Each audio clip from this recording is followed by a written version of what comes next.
Hello, adventurers! I am Amelia Rose Blair, and I am so excited to take you on the epic journey of the butterfly's Dirge from the incredible stories of Fateforge. I had so much fun playing this game on the new awesome platform called Let's Roll. Fun fact. This was my very first time ever being the game master, and I was so excited and grateful to be working with such an amazing cast of players. There will be 3 episodes of this tale, each 50 minutes long. So sit back, relax, enjoy, and let's roll. Welcome, friends, to the legend of the butterfly's Dirge. Long ago, deep within the Dusk Mountains, an evil prophet cracked through the portal to the ethereal plane and stole a powerful artifact made by Death herself. The artifact is known as the Eulogy of Mortals. Wielding this powerful artifact, the evil prophet cursed the town of Noctine with lethargy, lulling them into a pathological sleep until they ceased to exist. A band of heroes arrived to defeat this prophet, but could only imprison them within the portal. Legend has it that the artifact still remains somewhere within the Dusk Mountain, clenching the town of Noctine under its spell, waiting to be returned to its rightful place. On this stormy, gusty night, we find ourselves at the base of the Dusk Mountains with a group of legend hunters. Vimic the Twice-Born is a tall and slender human druid who has always had a deep fascination for the undead. With him is Gibbous, the wise wizard elf, who always holds some suspicion for what he might see. And Billy Mari is the bard halfling, who serves as the group's PR manager, always on the lookout for the next big headline and the next big legend. Join us as we begin our adventure into the Dusk Mountains in search for the ancient artifact, the Eulogy of Mortals. So we find this band of legend hunters all huddled together. And there's been one legend in particular that has drawn you deep within the Dusk Mountains. Billy, of course, knows all about it. Right. So here's the thing. Once we find that artifact, this is gonna be it for us. Fame, glory, Gibbs, you'll be out of debt. Vimic, you'll, I don't know, maybe clean up your act one for a change. Probably not. Probably not. But okay. We don't know what we're gonna find here. All we know is that this prophet, we gotta find him. We gotta find him. I don't know. Anybody else have any other leads from the local town? I mean, I heard what you heard. We gotta find this guy, and I'm sure we'll find him at some point. All right. Do you need a refresher? Is this what you're telling me? It couldn't hurt. I could use a refresher, to be completely honest with you. I may have overslept. For being so book smart, you sure don't have a lot of good memory. Or wisdom. Right. So once upon a time, deep within the Dusk Mountains, there was an evil prophet. He cracked open a portal to the ethereal plane and stole a powerful artifact made by Death herself. Whoa. Do we remember the name of this? No, of course. Yeah, no, it's coming back to me. Keep going. All right. It's called The Eulogy of Mortals. Ooh. Yeah, that sounds bad. Yeah, whoa. Yeah. So, wielding the artifact, the prophet cursed the town of Noctine with lethargy, lulling them into a deep, dark slumber until they ceased to be. Long ago, legend has it that a band of heroes arrived to defeat the prophet, but could only seal him away in the portal. But they say that artifact, the eulogy of mortals, still exists within the Dusk Mountains, clenching the forgotten town within its grasp, all the citizens still asleep. And that artifact is waiting to return to its rightful place, which is with us. Oh! Definitely. Well, that's a good thing we're looking for it then. This is it. This is it, boys. The big time. No more small jobs. No more, ghost hunting and backwater villages. Yep. So, as you sit there thinking about the eulogy of mortals and this forgotten town of Noctine that was cursed with lethargy by the evil prophet, all of a sudden, you feel as though something may be watching you. You feel that? I feel like someone's invading my space, I'm not a fan. It doesn't feel too comfortable. Is this one of your, feelings or one of your feelings? Oh, no, I just feel like, someone's looking at me somewhere or nearby, or I don't know. I'm just gonna, I probably nothing. Can I make a perception check to see if I see anybody? Please do. That. Bye. I guess we'll do the job. 17 on perception. Okay. So you turn behind you and you look deep into the forest. It's very, very dense. And because the light isn't coming through anymore, it's just very gray and monotone. But then you see something. A flicker of blue, almost luminous blue, far away, slowly hovering towards you. It's small, and as it gets closer to you, you realize it's a butterfly. Oh no, worry. It's just a butterfly. I was worried about nothing. It's fine. Yeah, everybody else see that glowing butterfly? Or is that just me? All right. We all know what it means when it's we hear a noise or something and that's it's just a cat. That means something bad's gonna happen. Mark my words, every single goddamn time.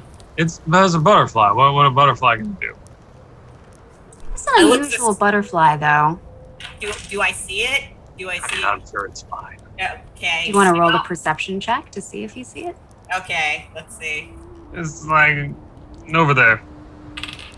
Waves his hand in a general direction. 10. You do see a little blue something, but you also catch that wherever on the ground where this blue is hovering in the sky, there's little bits of blue dust that has fallen beneath it. Can everybody roll initiative? Oh, shit, yeah. I was wrong. It begins. All of a sudden, you get this shock of electricity through the back of your neck. The hairs on your arms stand up as you see in the corner of your eye a white figure in and out of frame. You can barely make it out, but before you see it, it's as if it's teleporting across through the trees coming towards you. Gibbous, you feel the same up your back and spine. Before you even turn to see this white veiled figure, a big roll of fog comes and hits Vimic and Gibbous, instantly making it so you cannot hear anything but a big ringing in your ears. Oh. I don't like that. That's not nice. I was having... Billy, what do you do? I can still hear, right? Yes. All right. Jeez. Do you get what's going on? What? You guys are holding your heads in a weird way. Yeah, man. Okay, so I slap Gibbous on the back, and cast guidance, which is the target can roll a d4 and add the number rolled to one ability check of their choice. And then you can roll the bonus before you make the ability check. I'm grateful. For such and I go, hey you! Show yourself! So you're, Gibbous, you can feel a little bit like something's being lifting, but that ringing is still very much there. And as you turn to look towards this white figure, you can see this hovering, covered figure. It has this white veil over its head and a big crown, and in its hand it holds this long artifact that's glowing purple with a curved tip at the end. And it looks at you, cocking its head really, really quickly, and it shoots forward. And Vimic, all of a sudden, you cannot see anything at all. What is totally going on blind. with me today? Everyone, I no longer can see. This is really only an issue for me. But, just FYI. Oh, being quite terrified of anything that is threatening me, I will cast for my own protection Blade Ward, which would give me resistance against bludgeoning and piercing should there be any damage coming my way from this weapon. Billy, you're trying very hard to protect your friends, but unfortunately, this creature, whatever it may be, is just locked eyes with you. It jolts forward and grabs you by your shirt and pulls you up, and you feel this piercing coming in your gut. And as this piercing slowly creeps over your entire body, you feel you can no longer move. You are paralyzed. Your friends cannot hear, one cannot see, and as you look up at this white hooded figure, all of a sudden, you wake up. It's just a dream. You look over, and your friends are looking at you very, very confused as to what the hell was going on with you. You're having some dream. White figure can't move, can't hear, can't see. Oh my God! Whoa. You okay? You right? You're it's a lot to wake up from. What, like, you good? Yeah, I am. Had a dream. And you were there. And you were there. Hey, look at that. Billy, you look down at your shirt, and you see a big tear where the prophet grabbed you, where the figure grabbed you. All right, fellas. Seems like we got a weird sort of a dreaming real-life situation on our hands where the cracks of reality are starting to widen. That sounds bad. Yeah. I had a dream, and I run down the dream for them. Whoa. Yeah. So I couldn't see or hear. Yeah. That's bad. That's gonna put a damper on my whole experiencing of life. So I don't know if you guys want to do any of your that stuff you do to figure out if this was a real thing or a fake thing or a ghost thing or. I mean, I feel like you might have just had a dream, but we can look into it. It could be some kind of an illusion, some sort of magic to implant a reality from your dreaming state into your waking life. It's quite peculiar. Yeah, I mean, yeah, it could be. Maybe not. Are we? We're still in the same place that we were, like the mountains and whatnot. Yeah, so you look around, you're still in the mountains. However, Gibbous, would you roll a perception check for me? Perception 13. Okay. So you're looking through the mountains and you see the forest, and it seems as though the fog has cleared in a certain area.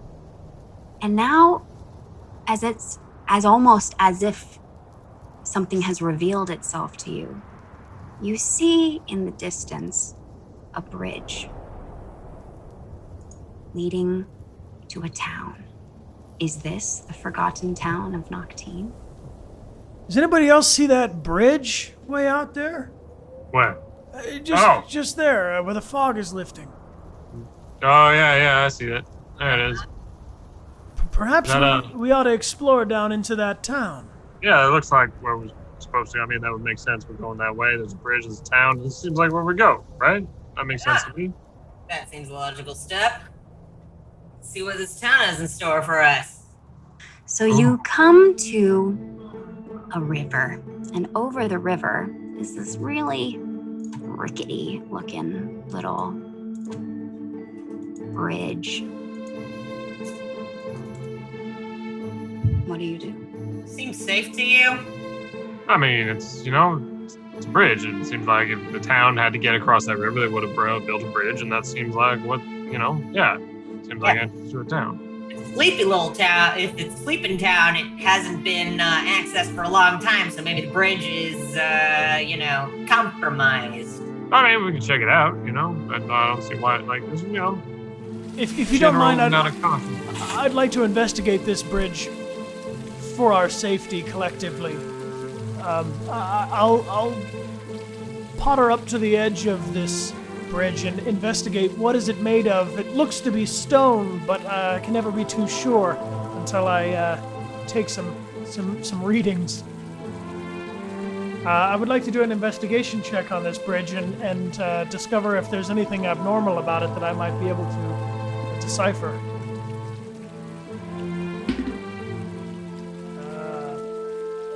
It is a 3 plus 5, so I investigated with an 8. Okay, you see it is a bridge. It is made of stone, but the stone seems kind of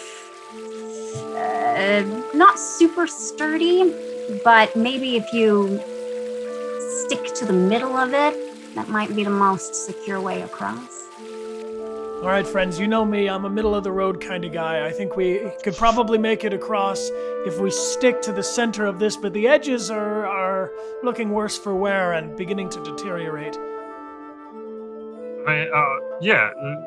Sure.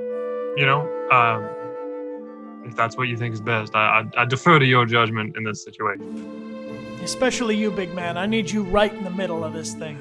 All right, yeah. I can do that. All right. You all cross? Yeah. I'm gonna take it slow, but I'm not really worried. When you get wet if you fall in, it's not a big deal. Okay. What order do you go across in? I'll head out first. Okay. Big guy, we'll put you in the middle, and if it doesn't collapse under your weight, I should be safe enough to make it across.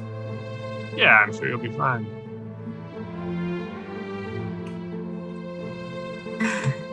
Do you see your little creatures? Little something. Yes, I do. Yay. Look at those handsome folks. All right, so you move across, and as you get to the village, across the side, you make it. A little nervous, but it held you.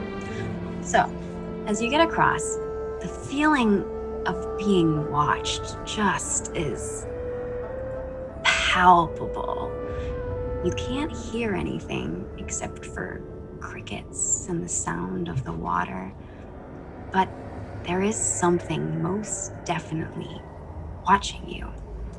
Also, as you cross the bridge into the town, it gets significantly colder.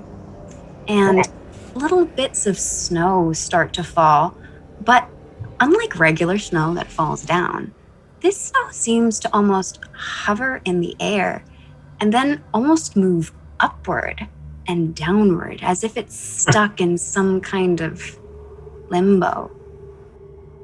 That's fine.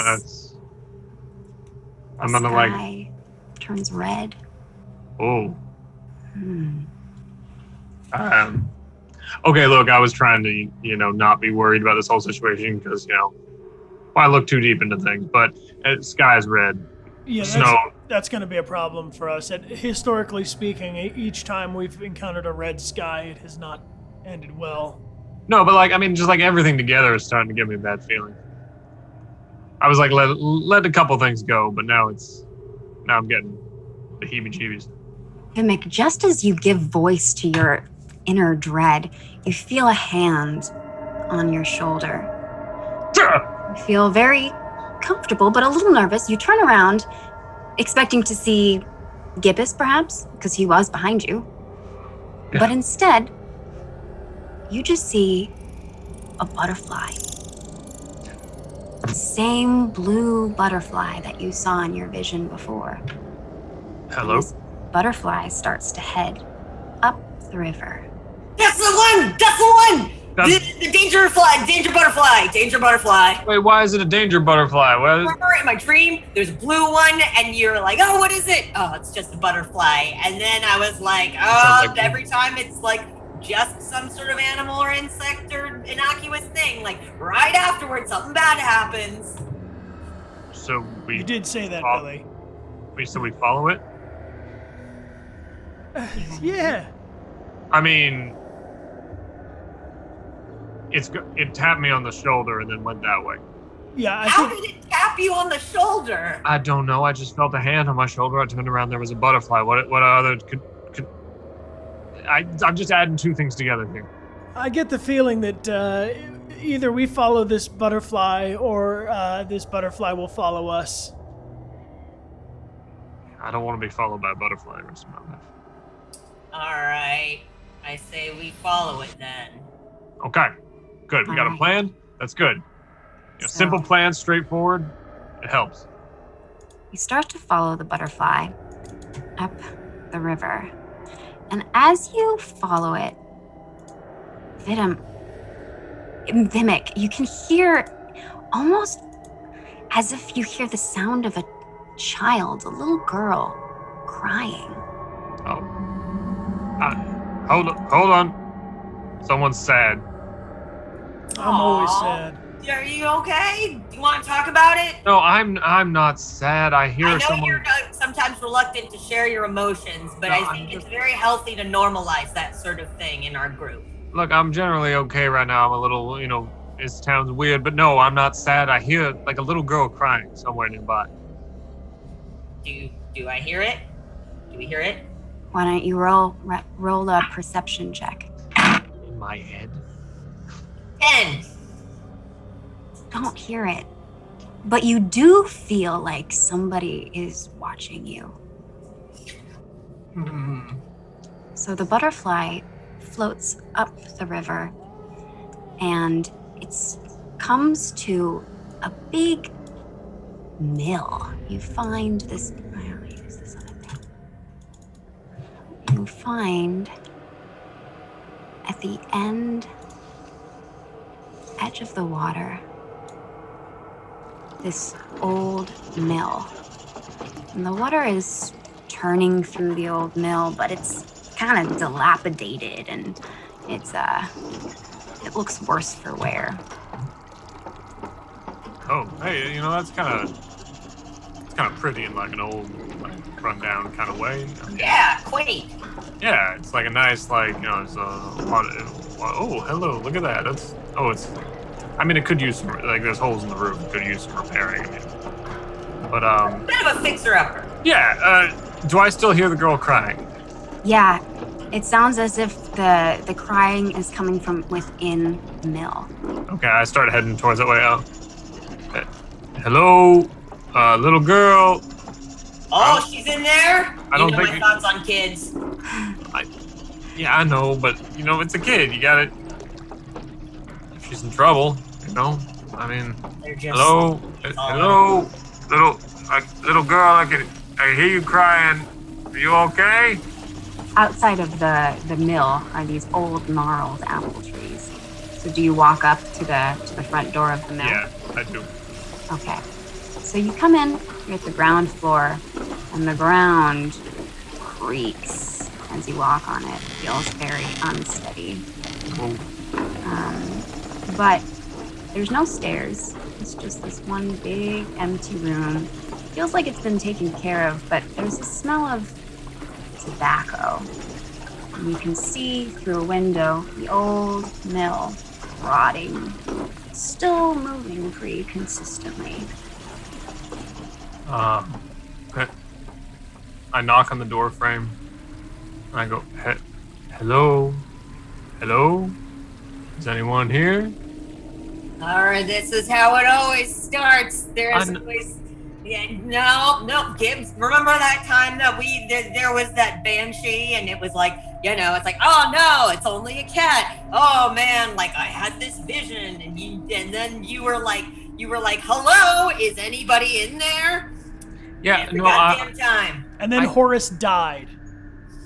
You gotta bring up Horace every time. Like, I'm sad Horace is dead too, but like, I don't want to talk about it right now. It makes me upset. This Horace is nice. Nothing ventured, nothing gained, guys. Yeah. Rest in peace, Horace.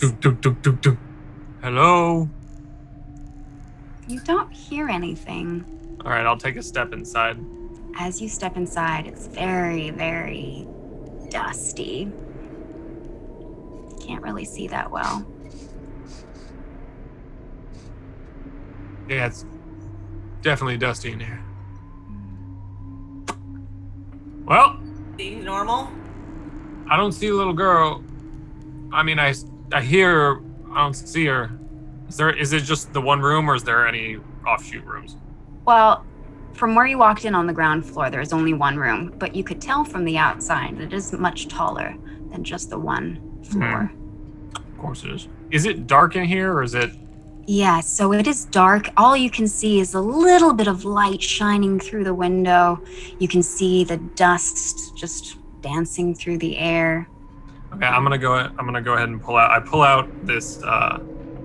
It's hooked to my belt. I pull out a sensor made of what looks like a lotus pod. It's been dried. The lotus pod. And it starts to smoke, and I breathe in the smoke from the sensor. And then I breathe out these two tendrils of smoke that float through the air, and then they go up and they go into my eyes. And I'm going to cast dark vision on myself. So I can see in this house. Yes. I don't have dark vision. So now I can see up to 60 feet in the dark. Okay. You look around the room, and all of a sudden it becomes a little bit more illuminated. There's not really much in the room at all. There is an old fireplace that looks like it hasn't worked in a long time. But you notice small footprints that look like they were made pretty recently. The footprints come in, they walk across the room towards the mill, and then they turn and scuttle back outwards again. I'm going to walk over to where the footprints go and look at that area.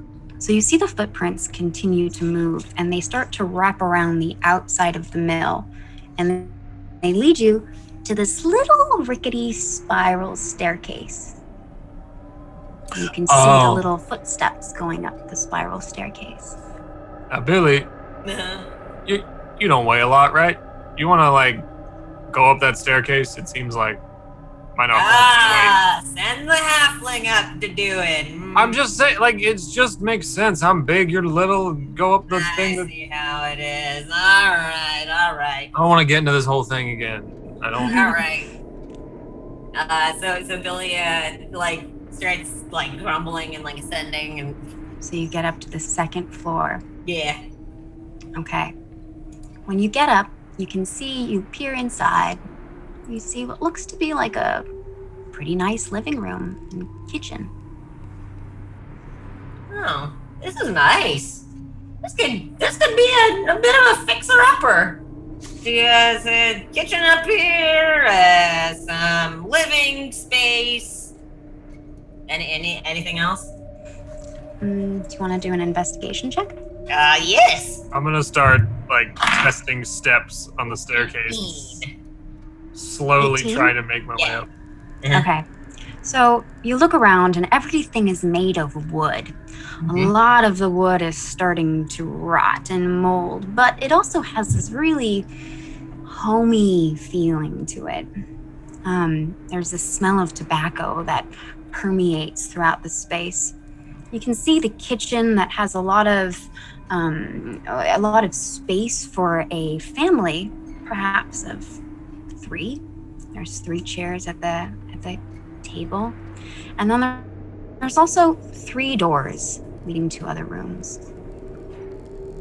Oh, there's a couple of doors up here. Hold on, give us. Come here. I'm gonna.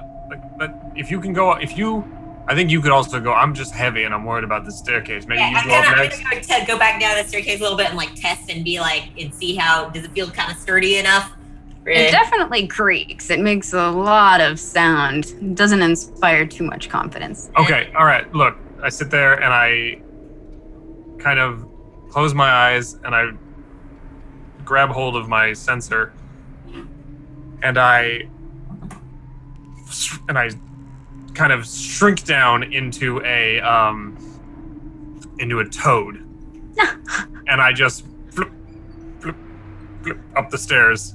You make it. I love it when he does that. Oh. And I get to the top of the stairs, and then I back into myself. All right, I got up. Gibbous, you gonna try it? Yeah, I can probably make it up these steps. And as I go, I have a coiled up.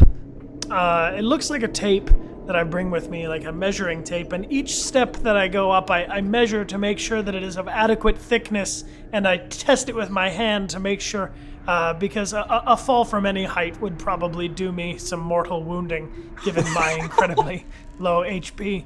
So I will measure these steps, and as I am feeling confident that each one is stable enough, I'll take the next step up until I eventually make it to the upper platform with next to Billy, and remark that we've been looking for a place for our headquarters, that this might be a good place to set up shop, if you don't mind the smell.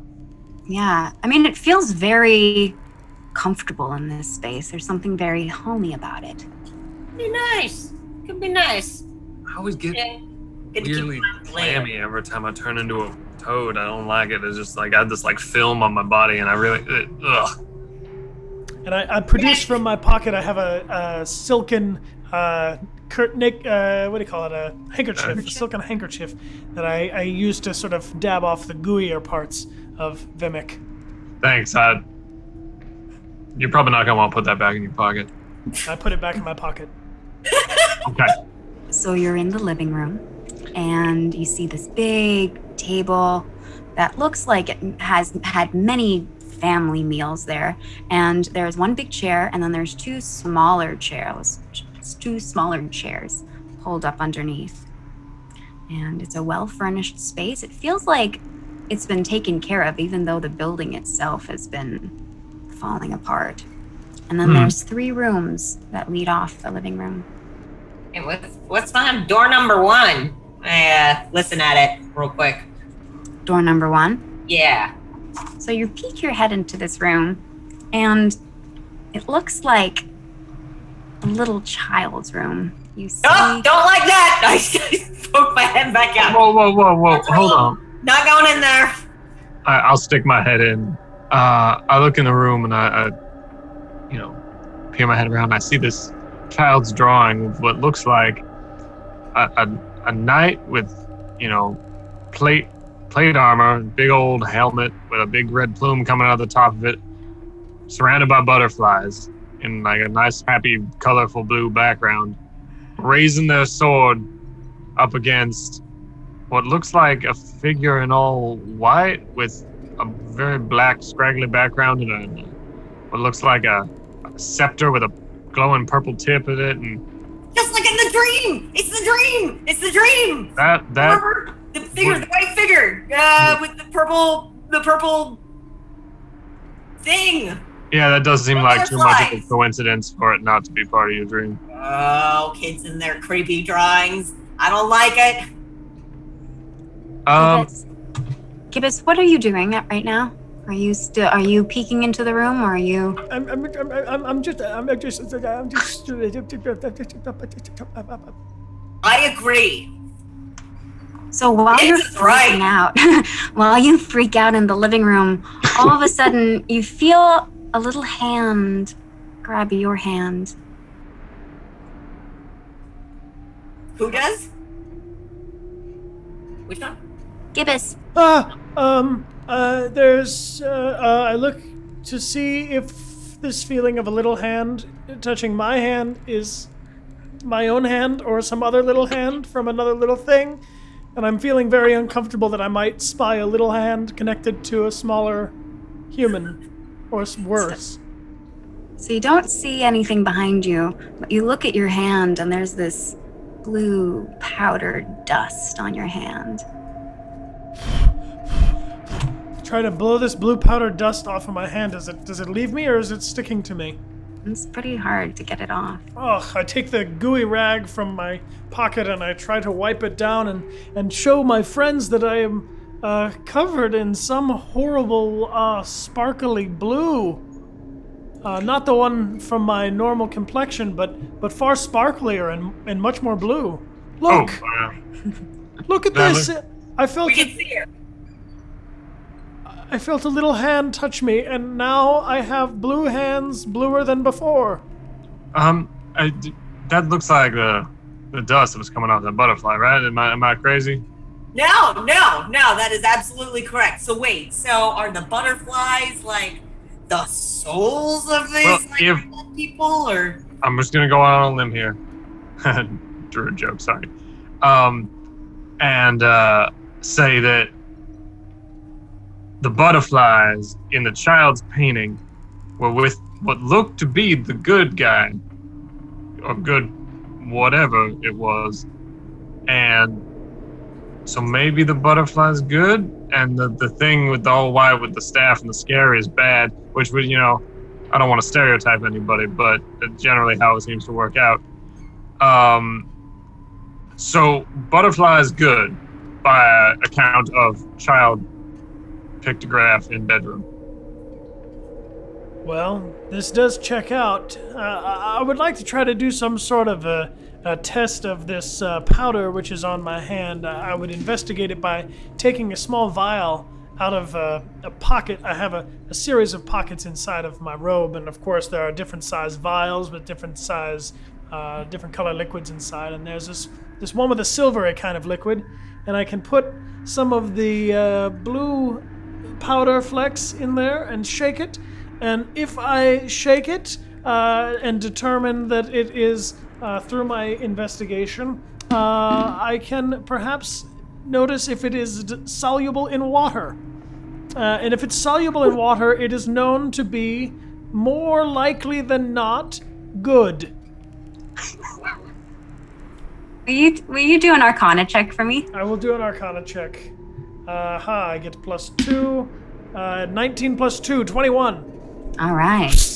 Ooh, look at that reaction. As you shake up this little vial, the blue powder starts to sparkle. There's definitely something enchanted about this, but it does not dilute. The blue stays. Oh, it seems to have got additional sparkle metabolism. However, it does not seem to be either clearly good or evil, but it is certainly a supernatural sparkle, and it's something I've never seen before. I'll be very eager to take this back to my laboratory. Do you ever think we should be better at this by now? Honestly, I have a long way to go. In my personal journey, there are many things I'm not capable of yet. There's an illusory self I'd like to learn. I could also make illusions become real. There are many things that I'm not capable of. I was thinking more of As you argue among yourselves, you I have that feeling that you both should be better every single day. you hear a little. Oh. And it sounds like it's coming from one of the rooms next door. Like one of the other rooms in that upstairs. Okay. Oh. I have an idea. I'd love to hear it. I do, under certain circumstances, have the ability to disguise myself, and as these are terrifying young children we hear, I could disguise myself as a child. That way, if we do encounter any children, I might be able to speak their language and be less likely to come to blows with them. Yes. Your children have a language I'm not aware of? Yeah, childese. It's just like... Oh, wow. I'm going to do it. And so, for the next hour, I will cast over myself Disguise Self, where it would appear to anyone with normal vision that I have shrunk now to maybe 65 pounds, and I am 3.5 feet tall. I retain the beautiful mustache, however, all of my features age backwards, and you see before you a gibbous as he might have been around the age of 6 or 7. Oh, little gibbous! It's an impressive mustache for a child. Little Gibbs is like... Wow, they do have their own language. That's crazy. Look at that.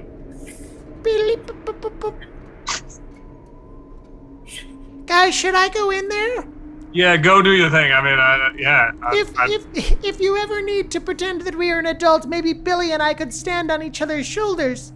Ha! Oh man, the old trench coat trick. The old trench coat trick. I could open up this door and go inside, but if there are any children in there, I don't want to be left alone with them for too long. Okay, we'll definitely keep an eye on... does this mean we're like parents now? We gotta... Dad. No. Can I call you Dad? No. No, I don't just gets louder in the other room. Look, I think we have more important Almost things as to if deal it's with. mocking you. Oh. Okay, look, I'm gonna open the door, and you're gonna go child up that place. I'll have a play date. Yes. So I open up the door and stand behind it. And as I do, I say, he takes after you. Hello? Hello? I call out into the room and listen for the giggling. Silent. Guys, it's really silent in here, and I may be pretending to be a child for no reason. I peek my head around the door. Yeah, I also peek it around, like, underneath him, like... Hello? What can I Anybody? see in this room? Are you looking into one of the rooms? I thought I entered this room. The one With the laughter giggling. coming from. Okay, so as you enter the room, you scan around, and this room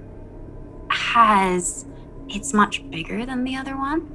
You see in the corner that there is a mannequin, a wood mannequin in the corner, and this mannequin is wearing a suit of armor with a big slash across the chest. Dad? Dad! Okay, we're not. We're doing going with this. I'm calling for you! Yes, son. What is it? There's a suit of armor in here, and it looks like it's on a wooden man. Okay, look. You know we've talked about this before, and why am I doing this bit? I barge into the room. Ow, Dad! You barge in. I also stomp in. I look at the mannequin. Does it look like the picture in the child's room? Yeah, a suit of armor. Yes, it looks similar to it. So the room itself has this really sacred air to it. And there's a ray of light that comes in and illuminates the wood floor. This mannequin It is made of, the armor is made of leather and metal. And you can see from across the room that there is this huge laceration across the chest. That it looks like it's been rotted or corroded. Oh. And there's also these big colorful patches and pieces of ribbons from distant lands and different charms on it. Well, something bad happened to whoever wore that last. I take a closer look at the gaping wound. So you can see that it looks like it's been rotted or corroded, and it's a big, big wound. It looks like it might have been made by a claw, a single claw. Does it look like you could match up with the purple weapon that I saw in the dream? Perhaps. I could test the inside of this gash and see if there's any magical residue. We could attempt to detect some magic. I sort of gently inspect it and see if we can take it off the mannequin. So you go to take the armor off the mannequin? Mm-hmm. Okay. As you touch the armor, Billy, all of a sudden you feel a shock of electricity hit you in the back of your head. Again, the hairs on your arms stand up, and you feel as if you've been transported all of a sudden. You're following a child down a cave, a twisting and turning cave, and as you move, it gets even hotter and really humid. You have trouble breathing. The floors are flooded with water, and you feel like you're pushing through some big resistance. You look as you come out of the cave, and you look to the side, and you see this strong young woman with dusty hair wearing this armor. She cries out and leaps towards the white, hooded figure, the prophet, brandishing two blades. She screams, and from behind you, a bright light shoots out and casts the prophet back into this huge, open portal